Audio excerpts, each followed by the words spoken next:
There are certain things that people do that for some reason feel soothing. It could be sucking a thumb. For some people, it's pulling their hair. It can be all sorts of different sensory things, touching certain things, chewing gum, sucking their teeth. So you develop all sorts of these habits. Now, there are certain habits that people have that fall into this category where they seem to be grooming rituals gone awry, but they give you this sort of dopamine hit. They also can become kind of compulsive. So this would be sort of hair pulling, skin picking is in one of those. Human beings develop these habits, these sensory habits that for some reason become self-soothing. Welcome to Flusterclux with Lynn Lyons, where we talk about how to manage those tricky emotions that show up in all families. Serious stuff without being too serious. I'm your co-host, Robin, and I'm Lynn's sister-in-law, and I'm here to ask your questions. And I'm Lynn Lyons. I'm an anxiety expert, speaker, mom, and author, and I've been a therapist for over 30 years. Parenting can be a flusterclux, and I'm here to help you find your way. And I'll even tell you what to do and what to say. Hi, Robin. Happy New Year. Oh, it's not quite Happy New Year yet, but it will be soon. Close enough. Yeah, close enough. But you know what? I'm just going to say our Christmas was fabulous and delightful. And I really, just for the record, everybody, I don't dislike getting together with all of our great family members and having a great time. I just don't like shopping for Christmas presents. But even this year, I enjoyed the shopping. I had a wonderful Christmas this year.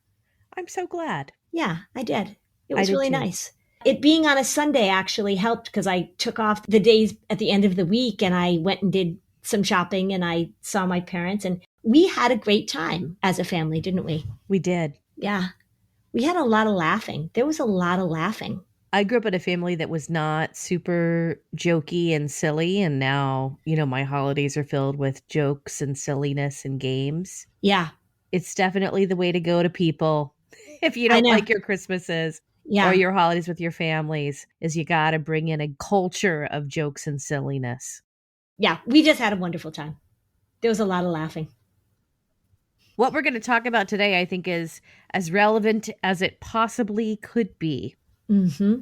Breaking habits. And because there's good habits and bad habits. Not all habits are bad, of course. What is something that you actually need to pay attention to? Is this a habit worth breaking? And should you be concerned about this habit or does it not matter? All things habits. That's what we're talking today. I'm going to take notes because your brother, my husband, told me I needed to take the swearing down a notch. Oh, really? Which is funny because when the kids were little, I never swore and he would drop the bombs occasionally. Yeah. So it was like a joke that he would be the one to slip up. I haven't noticed that your swearing has increased. No, I think it has. Okay. And my kids don't swear and they're always like, Mom. Oh. So there is that point where at some point they don't say Mom and then they just repeat. We sort of swear. We don't swear that much. When my boys were little, they asked me about swearing. And so I told them that there are certain times to swear and not swear. And I told them that if we're home and they swear, they're not going to really get in trouble. And my 4-year-old at the time said with his lisp, okay, so that means that if Dad puts dinner in front of me and it's really gross, I'm allowed to say, I'm not going to eat this shit. Based on the rules I just laid out, I guess that's okay. Yeah, it was so funny. He was trying to be funny. He knew it was being funny. I think I have taken down my swearing because, for one, my mom says I'm not allowed to swear on the podcast. Oops. Well, I wasn't swearing. I was just telling a story. But she doesn't want me to drop any F-bombs on the podcast, which, if you know my mom, is kind of an ironic request, but I'm honoring it. Yeah. You've been restrained. There's only been a few. Yeah, I have. Well, and also in terms of habits, my habit that I have struggled with my whole life is that I pick at my fingers, like at my cuticles. I don't bite my nails and I don't bite my fingers, but my fingers go after each other. And it's usually when I'm doing something that I'm really focused on, like when I'm writing or something, I can really go at it. And then once I start, it can get pretty bad. And I have broken that habit. And there have been other times of remission, but I am kicking butt in the not picking my fingers category. as of now. I'm showing you my fingernails right now. If only everyone could see how gorgeous they are. I know they are. And can I say how I've broken the habit? I think you're about to share. Yeah. Okay, I'm about to share. So here's one of the strategies. If you have a habit that you're trying to break, one of the things that's perfectly appropriate and helpful to do is to find some way of making it impossible or harder to do the habit. So I started going and getting my nails done, and I just discovered dips, which I know I'm new to this whole nail thing, but my nails don't get sharp. The edges of them are so dulled that I can't pick at my fingers. And once all my fingers heal up, I have no desire to pick my fingers. My fingers have been perfectly, fabulously unpicked since the book was published, actually, which was in October. Good for you. Yeah. The reason I tell you this is because this is a habit that I've had for a long time, and I feel completely fine. Like, I don't need to have some sort of moral judgment of like, well, you're cheating because you've done something to make it impossible for you to pick your fingers with these nails. That is a perfectly fine way to interrupt a habit. And sometimes that gives you enough momentum to keep it going, but it's also perfectly fine if I have to keep dips on my fingers for the rest of my life. I don't know if I'll do it for the rest of my life, but man, it's super effective. For those who don't know what dips are, Instead of them putting nail polish on your fingernails, you dip it into powder. I don't even know how it works, to be honest. You dip it into powder, and then they put like this stuff over the powder, and you just keep dipping your fingernails into this powder, and it somehow makes polish. Have you ever had it done? nope. Okay, well, maybe you should. But it's a different way of putting on the polish, I guess. Yeah.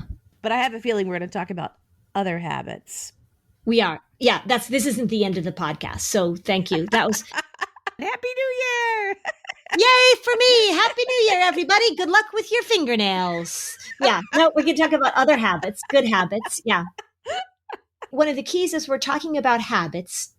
When we're talking about good habits or bad habits, one of the things, if you look at the research on habits, it is perfectly fine to substitute one habit for another as long as it's moving you in the right direction. Or what would be another habit that you can think of that somebody might have, Robin? Drinking to excess. Oh, that's a big habit. Okay, so that brings us to another category of the whole dopamine hit of habits. Well, when you said that, I know a lot of people, when they give up alcohol, they switch to caffeine. That's true. Actually, a lot of people who give up alcohol switch to sugar. Alcohol is a depressant and caffeine is a stimulant. So lots of times people are looking for the sugar hit that you get with alcohol. Okay. Yeah, I would highly recommend this book. If you haven't read this book, just because it's so interesting, Dopamine Nation by a psychiatrist named Anne Lemke, Lembke, Anne Lemke. And she's also been on many podcasts and been interviewed a lot since the book came out. But what she talks about is a really helpful way to understand the physiologically powerful nature of habits, because when you do a habit that feels good, and a lot of people do habits that they might not be great habits and there's a long-term consequence, but they do a habit that feels good, you get a hit of dopamine. When I'm picking my fingers, it doesn't feel good afterwards. I mean, my fingers look crappy and oftentimes they would hurt because I'm picking at the cuticles, but it gives you this dopamine hit. And that's what you have to recognize. And so what oftentimes we do is we try and substitute a different habit that maybe doesn't have a consequence like drinking or picking your fingers that actually also gives you a dopamine hit. I know this friend who has this, probably like when you talk about that, very strange habit, not very detrimental. It's not really self-medication, but loved zippers and loved playing with little zippers. And it was like a security blanket kind of thing. This one little zipper on like a pillow. Uh-huh. And you could just see like, she's like, I'm going to go. It was like a fidget spinner, right? Like, I'm going to play with this zipper. Mm-hmm. Weird, right? A little weird. Yeah. So the question is, when did that become something that gave a dopamine hit to do? I guess it was something that was reoccurring that hardwired. How do you break it down such that touching a zipper for this person is going to create a dopamine reaction compared to like it wouldn't for you or I? I don't know exactly the answer to that question, but it just seems that there are certain things that people do that for some reason feel soothing. Part of a self-soothing process. Right. It could be sucking a thumb. It could be touching a zipper. For some people, it's pulling their hair. It can be all sorts of different sensory things, touching certain things, chewing gum, sucking their teeth. So you develop all sorts of these habits. Now, there are certain habits that people have that fall into this category where they seem to be grooming rituals gone awry, but they give you this sort of dopamine hit. They also can become kind of compulsive. So this would be sort of hair pulling, skin picking is in one of those. Human beings develop these habits, these sensory habits that for some reason become self-soothing. And lots of times people grow out of them. So little kids have them. And then as you become an adult, you grow out of them. But not everybody grows out of them. But it just becomes this habit where when she touches the zipper or when somebody twirls their hair or whatever, they get this dopamine hit in the brain. And when we look at addictions, like addictions to drugs or sex or pornography or alcohol, it's activating the dopamine system. And it's a powerful system in our brain that gives us this little hit of pleasure. And then the more we do it, the more you need. That's when it becomes a problem. So if you're looking at some sort of habit you have, then you're looking at sort of how is your brain learning that that's a way that you get pleasure. You get a hit of pleasure. But now that I think about it, self-soothing is likely the intended goal for many of our habits. Sure. And there are these little self-soothing habits that you are just getting like this little hit of pleasure, this little thing that feels good, right? Now, then there are other kind of habits which are sort of bigger. And if it's a bad habit, like I have a bad habit of staying up too late and not getting enough sleep, or I have a bad habit of smoking, which you get addicted to the hit that you get from nicotine, or I have a bad habit of yelling, right? We did a podcast on yelling, and sometimes people say like, well, it's just a habit and I just can't help it. I was just talking to my husband about how weird it is that sometimes people just lie for no reason, like they just tell lies, and you have this habit of lying. I don't know all these habits, like what's the meaning behind them, or why do you do it? Why do people lie just for no reason? Maybe they're trying to embellish themselves or make themselves seem more accomplished or more grandiose. We can put it into the category of these self-soothing habits, right? Something that you do that gives you this little hit of pleasure or this big hit of pleasure. And then there are these other habits or these behavioral patterns that we do, even though the consequences are not great, and yet we continue to do them. Those are sort of the habits we want to break. So what if somebody says, okay, so I have this habit of when my alarm goes off in the morning, I hit the snooze button 7 times. And so then I miss my workout, or I hit the snooze button so that then I'm rushing around in the morning and yelling at my kids. Or you want to establish a habit. I want to drink more water, but I don't do it. So there's all sorts of ways that these routines, both negative and positive, sort of show up in our lives. And then what do we do to get off that train? How do we correct and move away from a habit that we're not particularly interested in? Or that we want to continue doing because we recognize it's a little detrimental. Right. Let's take a break and talk more about that. Hey, everybody, this is Robin at Flusterclux. When Lynn and I are not having a great time recording our podcast on the weekends, I have a day job. I have a travel magazine for families. So if you're thinking about a 2023 family vacation, don't plan anything without reading our guides to the best Disney hotels, the best way to get a Disney guide for less, and everything you need to know about booking a Disney cruise. Lux Recess has been since 2014 the go-to place for parents to read about luxury travel with honest reviews written for parents by parents. Check it out. The links are in the show notes for our best guides to Florida travel for your spring break in 2023. That's luxrecess.com, luxrecess.com. Robin, you know what I love about our listeners? What's that? They are so engaged. I mean, we've got a great group on Facebook. We get questions all the time. These are a group of listeners that are just really thinking about things. They're really trying to do the best for their families. These are people who are really paying attention. They're really trying to make things better. They're looking for answers. So if you have a company and you're thinking, gosh, I would like to advertise on a podcast that has really engaged listeners. I would like to advertise on a podcast that has customers that are looking for solutions, that are looking for things to make their lives better. I think we're a really good fit. If you're trying to make a family's life better or a parent's life better, we've got your audience. So let us know and sponsor your company on Flusterclux. Go to flusterclux.com under Work With Us, and you'll get all the information that you need to advertise your business.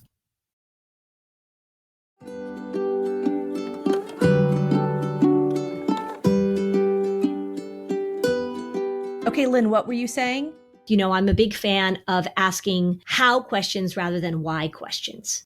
I was just being interviewed on another podcast, and the person on the podcast asked me, well, why do we procrastinate? She was saying she has a friend who has this habit of procrastinating. Why do we procrastinate? I said, well, there's a lot of reasons. There's perfectionism is tied to procrastination. But I said, the more interesting question that I would ask your friend, I said to her, is how does she procrastinate? How does she go through the process of delaying something that she needs to do to the point where it becomes really stressful and she misses a deadline or is freaking out about it? If I were to ask, well, how do I pick my fingers? People would want to say, well, why do you pick your fingers? And is it you're nervous? Or parents will ask me, my son is biting his nails. Does that mean he's really anxious? Why does he do it? I think if we're looking to break the habit, the more interesting question is, how do you do it?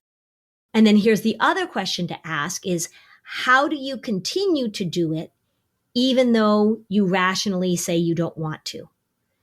How do you continue to do this habit? And to think about that, how do you continue to procrastinate?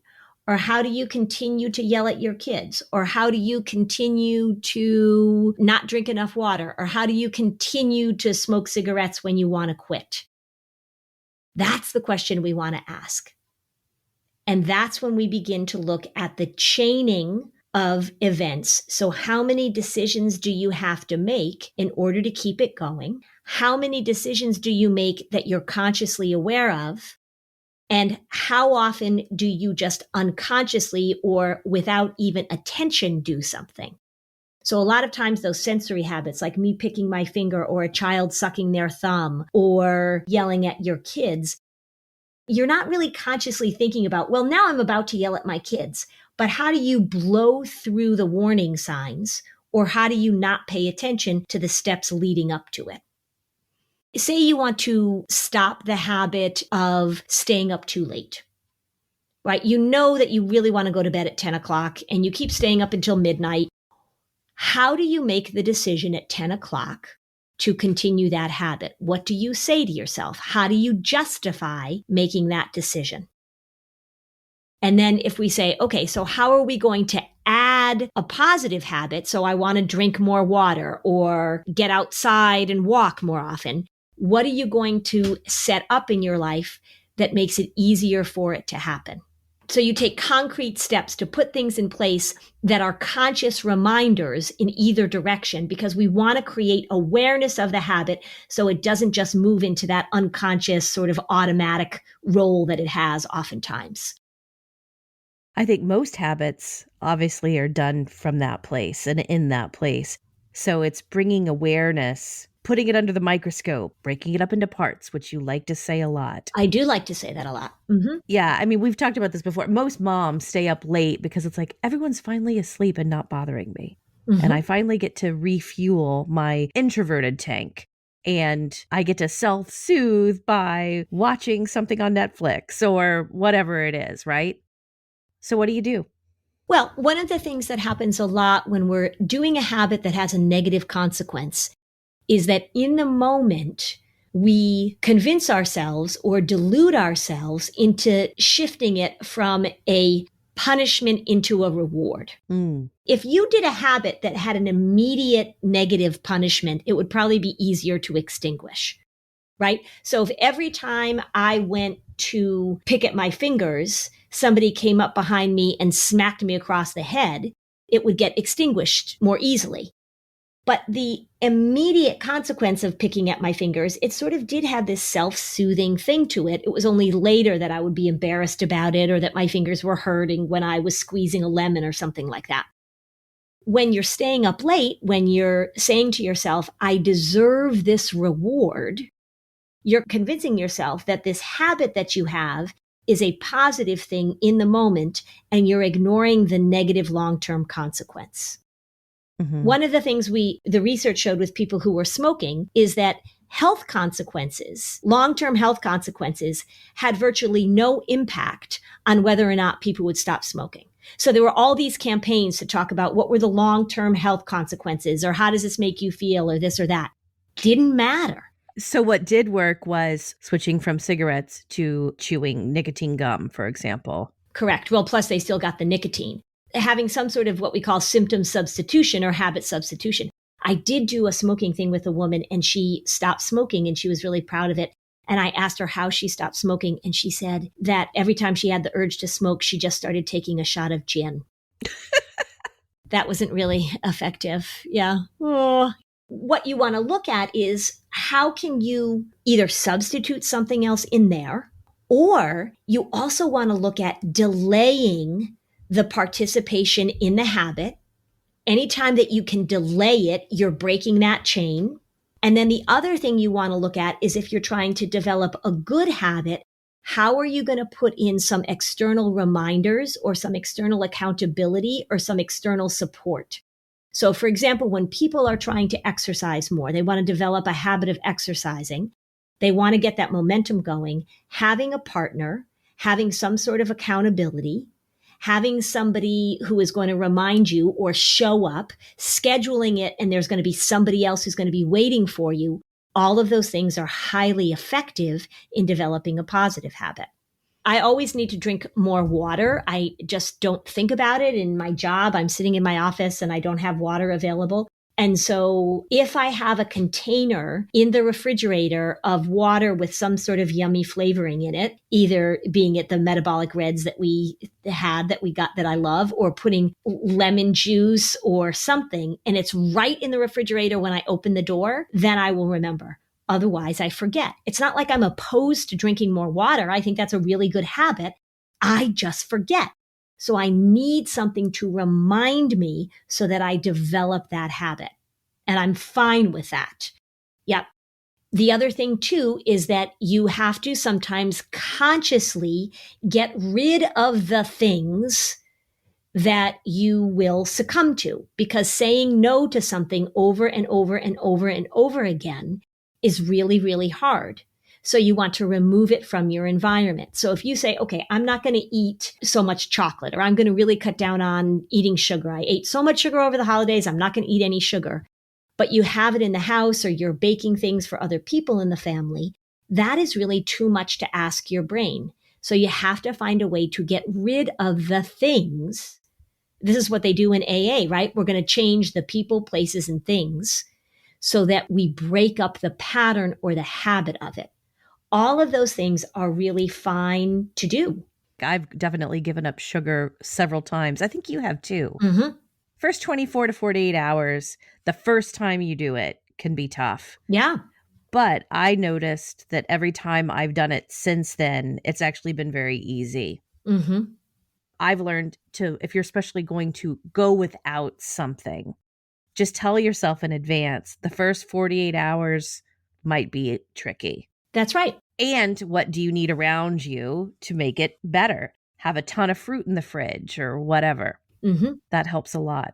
Yeah, this whole idea that to break a habit, you just need willpower, or you just need to decide you're going to do it. You certainly have to decide you're going to do it.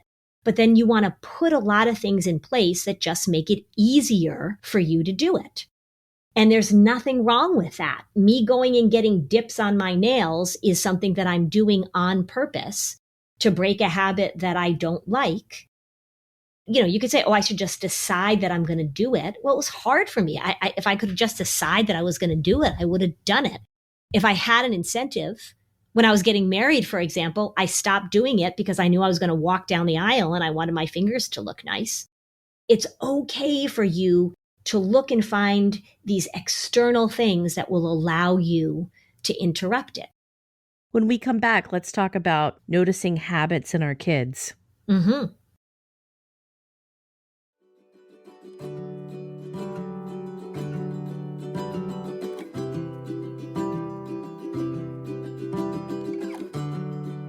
Okay, let's get back to this conversation. All right. So when we're noticing habits in our kids, a lot of people will ask me, is this a habit that I should break? Is this a problem? It's only a problem if it's a problem. That's my motto, right? So if you have a child who's sucking their thumb and they're about to get braces and they've been sucking their thumb and now they're 12 years old and the orthodontist is saying, look, if they keep sucking their thumb, they're pushing their front teeth out. Well, then you want to address it. But a little kid sucking their thumb or sucking one of their fingers as they're losing their teeth, most kids stop doing that. If your child has a blankie, I remember somebody asked me a question, my child has this little blankie that they like to carry around. And at what age do we get rid of the blankie? Well, never, right? I mean, like if you're saying to them, you can't bring your blankie to first grade, or it wouldn't be appropriate if we go visit somebody else's house for you to bring your stinky blankie, you can put limits around it. But if your child is doing something and the habit is interrupting or interfering, or if you're noticing that it's causing some sort of distress in a way that, for example, they're picking at their fingers or they're biting their fingernails, or they have to do this habit where it feels like it's becoming more compulsive, then you want to talk about it. And the same rules apply, is that you want to help them figure out a way to begin to interrupt it. So maybe you give them something else that they can suck on if they're sucking their thumb. You give them something else to do with their fingers if they're biting their fingernails, or you can even have them wear gloves for a period of time. It's okay to work on interrupting that habit, but don't freak out about things that particularly your little kids are doing that are really not interfering with their normal functioning. What are some of the habits that you have talked to with your clients over the years that you felt were problems? Are more than habits, are sort of the OCD spectrum disorders, which hair pulling, eyelash pulling, picking at things where they're causing bleeding and scarring. Those are more than habits. Those are OCD spectrum disorders. It's any kind of thing where there's rigidity. I had a child who had a blanket and they had to have that blanket with them at all times. And it meant that they had to bring the blanket to school. There are other things where I see where it's rigidity, where they have to sit in the same seat in the car all the time, or they're very controlling over how their bed is. Any of those kind of habits that seem to be rigid in a way that come across as controlling, then we're going to go after. How do you differentiate between a normal habit that might have a little rigidity to early signs of OCD patterns? We look at it developmentally. So little kids like things to be in a routine and they like to have a little stuffy in their bed. Or I remember when I was little, I had these 2 blankets that I liked to have in a certain order when they were put on top of me. I called them my kitties. I don't know why. But then as I got older, I sort of moved out of it. The way you tell whether or not it's becoming more of sort of an OCD thing is if there is great distress, either when it can't happen or in anticipation of it not happening. So it takes up a lot of headspace in terms of preparation for it. Or they start saying, I can't sleep in my bed unless it's this exact way. If a little kid says, oh, I can't fall asleep unless I have my stuffy, right? That's a normal thing that little kids say. But if you've got a 9-year-old who says, I can't sleep in my bed unless all of my pillows are arranged in a certain way and my sheets are tucked in a certain way, and then if it's not that way, it causes great distress, that's when you really want to pay attention to it. Mm-hmm. Isn't it somewhat normal? I mean, it's been a long time since my kids were really young, but really young kids can be pretty rigid about their routines, Yep. Which is very developmentally normal. Very developmentally up until normal. A certain age. What age would you say that's all par for the course? Probably by the time they're 5, I would say you want to start looking for the ability to be more flexible. But again, if your 5-year-old loves their blankie, you don't have to take away their blankie. If your 5-year-old loves to sleep with their little stuffy, you don't have to take away their stuffy. But you just want to notice the level of distress about it. 2, 3, 4, even 5, by the time they're sort of in school, you want to see the ability to be flexible. The way you really want to pay attention to whether or not it's problematic is it interfering with sort of the normal functioning of the family? So is there a huge freak out if they can't have a certain thing? We were laughing at Christmas because my niece, when she was little, she really loved her pacifiers, which we call bippies.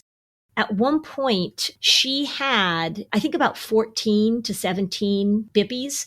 We have a funny picture that she would have one in her mouth, and then she had 2 little purses she would carry around that were full of bippies. She was like the most adorable little kid, too.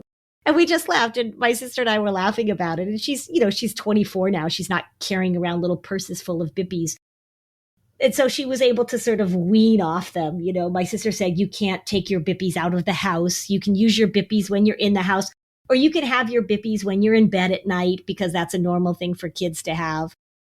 If this little niece of mine was in 3rd grade and she was carrying around 17 bippies and 2 purses, I think then we'd be like, okay, so this is kind of a problem. It's funny. So her cousin, my daughter, also was similar, but you might not remember that. And towards the end, like when she'd gone to preschool at 3, there was a book about like, let the bippy go away and like give it to another child. We cut the bippy tips off. We did everything. Yeah. And my daughter looked at me and she was like, eye-rolling 3-year-old, right? Mom, I'll give it up when I'm 4, okay? And she turned 4 like 4 months later, and literally without like any word, she was like, I'm done. I'm 4. That was just crazy. So kids attach to and move into these habits, sometimes as unpredictably as they might move out of them. Yep. But the other question I have for you is with kids, and getting back to the original introduction of thinking of habits as our conscious and unconscious methods of self-soothing. What are some positive habits of self-soothing that we can try and instill in our kids because we wish we had them? Oh, that's such a good question. I think it's perfectly fine to teach kids that when you're anxious or upset or tired or frustrated, it's totally fine to have some place that you go or something that you have that makes you feel okay, right? So it's totally fine to have a little blanket or to have some music that you listen to. There's research that shows that when people pet cats or pet dogs, it actually brings their blood pressure down.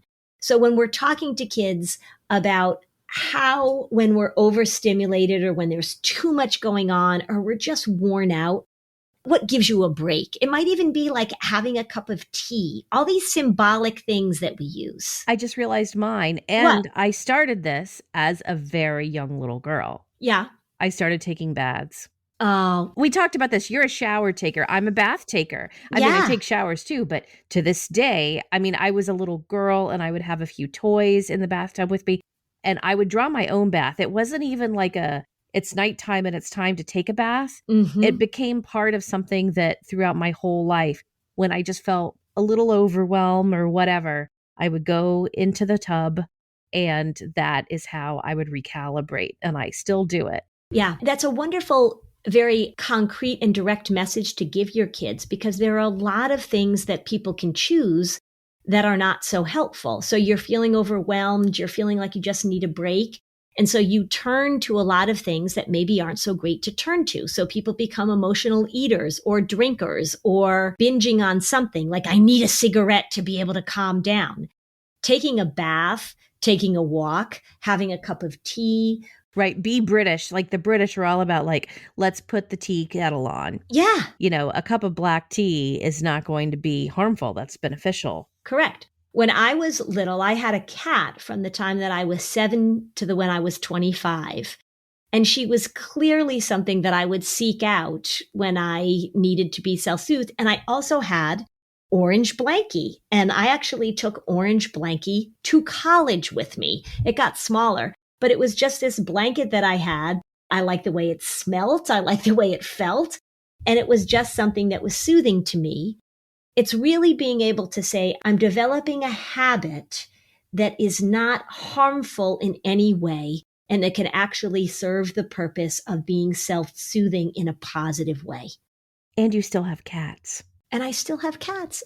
I love kitties, and they serve a purpose.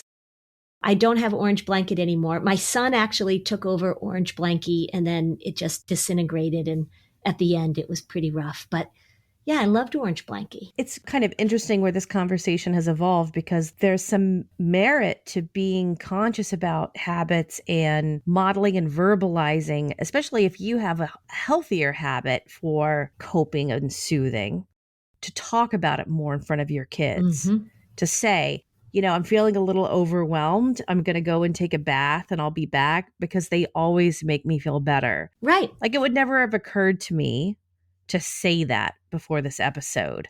But now I should say that because I'm bringing awareness that they're hearing of like, oh, well, that's what mom does when she's kind of overwhelmed. And the next time they feel overwhelmed, and I say, you want me to draw you a bath? Right. Think of the difference between saying like, oh, I have had such an overwhelming day. You know what? I got to hit the wine. Like, give me that glass of wine. And people have glasses of wine when they get home. And I know like some of you are like, oh, here she goes on the alcohol thing again. But I'm telling you, the way you talk about the use of substances is a risk factor for our kids. And so if you say instead, oh, I had an overwhelming day, let me just go upstairs and I'm just going to listen to some music. Or, oh my gosh, I have not been out of the house all day. I'm so stressed. I'm just going to go for a walk. Then you are promoting healthy habits rather than modeling for your kids unhealthy habits. It reminds me, actually, there was this woman that I knew because I used to swim all the time. And so after work, I was on a master swim team, blah, blah, blah. And there was a woman in the locker room. I don't even remember her name anymore, but she was a swimmer at the Y. She said she had lost like 70 pounds and she would swim every day after work. And she said one of the habits she developed is that she would walk in the door after her swim and her husband would have a hot cup of tea waiting for her to drink while he prepared a healthy dinner. And that became her healthy routine, that she would go swimming, she would come home, she'd sit and have a cup of tea while they cooked dinner. And that was one of the secrets to her success. That was a routine. That was a healthy habit that she cultivated, right? You can come up with all sorts of really good things that just allow our brains and our bodies to feel soothed. It's not like I'm against people feeling soothed, but so that they're not these destructive ways. Not to plug your book, but I can't help but not reference in your new book, The Anxiety Audit, the final chapter is the difference between self-care and self-medication. And I think that it's such a great, insightful chapter for people who, even if they think their habits are relatively positive because they don't drink or they don't smoke, it's really important to think about, do you really know the difference? Are you genuinely practicing self-care and self-love? Right. And how are you modeling that for your kids? I mean, I think that that's a really important thing for us to think about. I grew up in the house where the parents would come home and say, what a day. I need a vodka soda. Yeah. And that's a very common thing that kids hear. The message that we want kids to hear when we're talking about developing positive habits or even modeling for them breaking negative habits is, how am I making a conscious decision to do something that in the long run is going to be a better choice versus in the short run, in the immediate run, is going to make me feel better or get rid of this feeling or help me with my stress. And so if you think about, this is sort of New Year's resolution time, you may say to yourself, well, what's a habit that I want to develop, or what's a habit that I want to break? Then put some steps in place that are just going to make it easier for you to do it. That's what I want you to hear. You want to ignore the myth that it's all about the amount of willpower you have. Correct. I mean, you've got to make a conscious decision, but you want to put things in place that help. Say you want to start flossing your teeth more, right? Because they say, oh, you should floss your teeth more. Well, what are you going to do that's going to help you remember to do that? I'm seeing a pattern here. You're going to problem solve and you're going to take action. That's right. And you're going to put floss everywhere you tend to go. That's right. Well, because if it's there, just like the water sitting in the refrigerator or the dental floss on your desk. The dental floss on your desk, right? The other thing that I really want people to know about breaking a habit is that it is okay to reset. So sometimes if you say, all right, so I'm going to floss my teeth every day, or I'm going to stop sugar, or I'm going to not stay up late at night, or I'm going to exercise every day. If you set it up in that all or nothing way, that becomes problematic too. And all or nothing is a pattern of anxiety. That's right. All or nothing thinking. Right, because it's rigidity. So I said I was going to floss my teeth every day, and now I forgot to do it for the last 4 days. So forget it. I can't do this. No, you just start up again, right? It's just making those adjustments, coming back to it, coming back to it, coming back to it. Me drinking water or stretching, that's another thing I constantly need to pay attention to. I've got to stretch more. I want to stretch more. I forget to stretch all the time. And there are certain things that I'll do that will help me remember to stretch. Or make me accountable. Like if I leave the gym and I say, oh, I don't have enough time to stretch, I'm going to leave the gym. And then I'll say to the person who is our trainer, Kim, I'll say, I'm going to stretch when I get home and I'm going to text you. She'll say, okay. And then it just stays on my mind until I text her and say, I stretched. That is a little trick. That's just a little way to make me accountable and helps to remind me to do it. All those tricks, all those games we play, that's how we create and break habits. Very good tip for a very good weekend where we're all thinking about our resolutions. It's true. I love this because this is really not about the very grandiose resolutions that are so common for people, but to really unpack your day and think about all the ways that you self-soothe or respond to stress. What are you doing on a way that you're modeling in front of your family, that you're saying that's what you do to respond to stress? It's a great audit, shall we say. That's right. And if you let your family know or you let other people know that you're working on it, then that also helps to hold you accountable, and it also allows you to have support. I mean, seriously, I am showing my nails off all the time.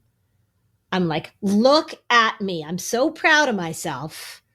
And when I say, although the males in my house could care less about my fingernails, but when I say, like, look at what I'm doing. Look at how great they look. Look at how I'm not picking my fingers. I am giving myself a little praise. I'm giving myself a little boost. Well, I'm proud of you, Lynn. Thank you, Robin. If this episode was helpful to you, you can join our Facebook community, and we'd love it if you left a 5-star review on Apple Podcasts. Thanks for joining us on this episode of Flusterclux. Bye, Robin. Bye, Lynn. If you like this show, there's a decent chance you'll also enjoy the Shameless Mom Academy. Hi, I'm Sarah Dean, the founder and host of the Shameless Mom Academy. The Shameless Mom Academy is a podcast for moms that centers moms more than it centers your kids. I'm not going to teach you how to make baby food or how to make your 3-year-old or 13-year-old stop having tantrums. Instead, I'm going to bring you back to yourself. For the last 20 years, I've been helping moms through growth and transformation. Inside the Shameless Mom Academy, I help you identify who you are and who you are becoming. Look, motherhood is hard. It brought me to my knees many times and sometimes still does.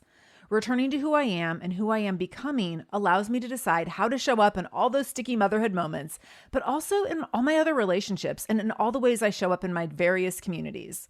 So come check out the Shameless Mom Academy wherever you listen to podcasts. I'm willing to bet you'll leave feeling a little inspired and maybe even completely fired up. And you'll probably laugh a few times because I promise we never take ourselves too seriously over here. With 700 episodes to choose from, you're likely going to find something that sparks and speaks to you inside the Shameless Mom Academy.